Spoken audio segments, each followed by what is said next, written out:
नमस्कार दोस्तों, आज मैं आपको माघ मास में नित्य नियम से सुनी जाने वाली पीपल सींचने की कहानी सुनाने जा रही हूँ। प्रेम से बोलिए पीपल देव की जय हो, धर्मराज जी की जय हो। एक ब्राह्मण और ब्राह्मणी थे। वह रोज 7 कोस दूर गंगा जमुना स्नान करने जाते थे। रोज इतनी दूर आने जाने से ब्राह्मणी थक जाती।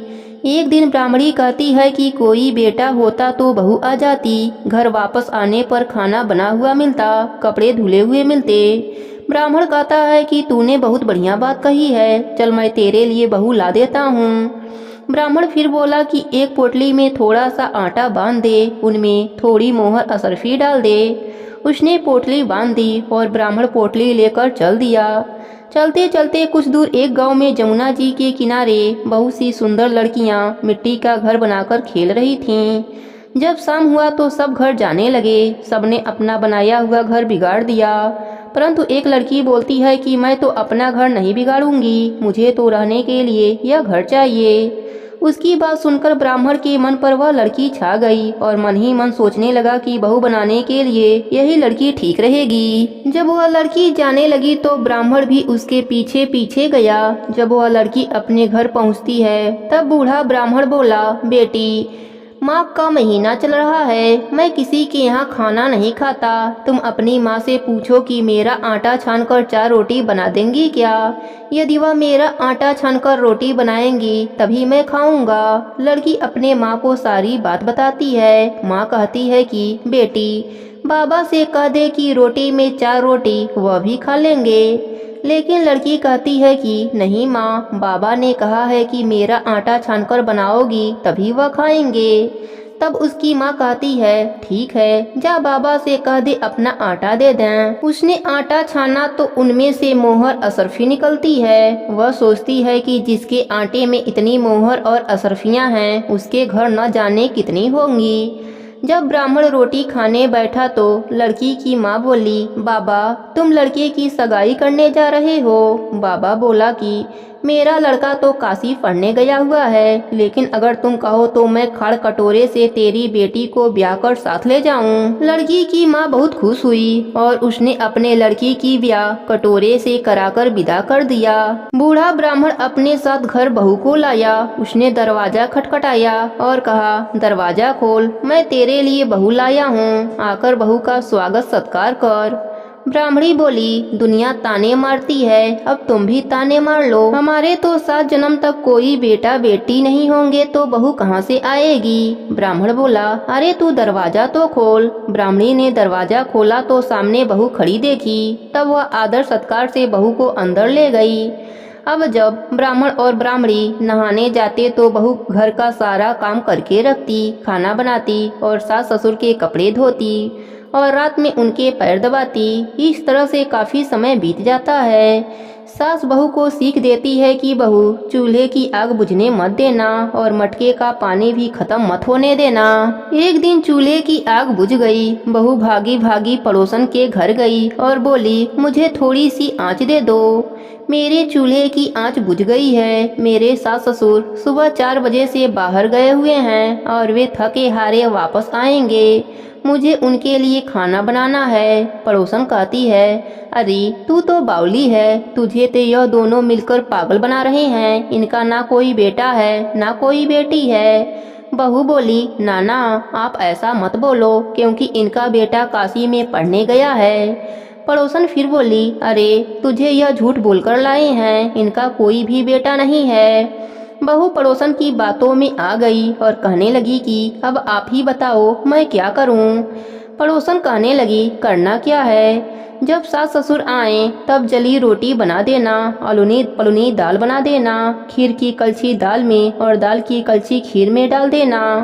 बहू पड़ोसन की सारी सीख लेकर अपने घर आ गई और जैसा पड़ोसन ने बताया वैसा ही उसने किया। जब सास ससुर घर आए तब कोई आदर सत्कार बहू ने नहीं किया और ना ही उनके कपड़े धोए। जब सास ससुर को खाना दिया तो सास बोली, बहू यह रोटी जली क्यों है और दाल भी अलुनी है? बहू पलटकर जवाब देती है कि आज यही खा लो सासू जी, अगर एक दिन ऐसा खाना खा भी लिया तो तुम्हारा कुछ नहीं बिगड़ जाएगा। मुझे तो जीवन भर ही अनूठा ही रहना है। बहू की बातें सुनकर सास बोली कि आज तो बहू ने अच्छी सीख नहीं सीखी है। अब बहू फिर से पड़ोसन के घर भागती है और कहती है कि अब आगे बताओ कि मुझे क्या करना है।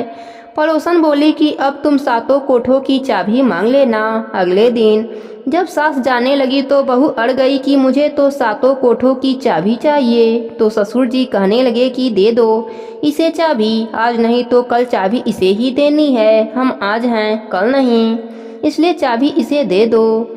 सास ससुर के जाने के बाद बहू ने कोठे खोलकर देखे तो किसी में अन्न भरा है, किसी में धन भरा है, किसी में बर्तन भरे हैं, सभी में अटूट भंडार भरे पड़े हैं। जब बहू ने सातवां कोठा खोला तो उसमें महादेव जी, पार्वती जी, गणेश जी, लक्ष्मी जी, पीपल पथवारी, ठाकुर जी, राई दामोदर, तुलसा जी का बिगड़ा, गंगा जमुना बह रही हैं और वहीं एक लड़का चंदन की चौकी पर बैठा माला जप रहा है। सब देख बहू लड़के से कहती है कि तू कौन है। लड़का कहता है कि मैं तेरा पति हूँ, दरवाजा बंद कर दे, जब मेरे माँ बाप आएंगे तब खोलना।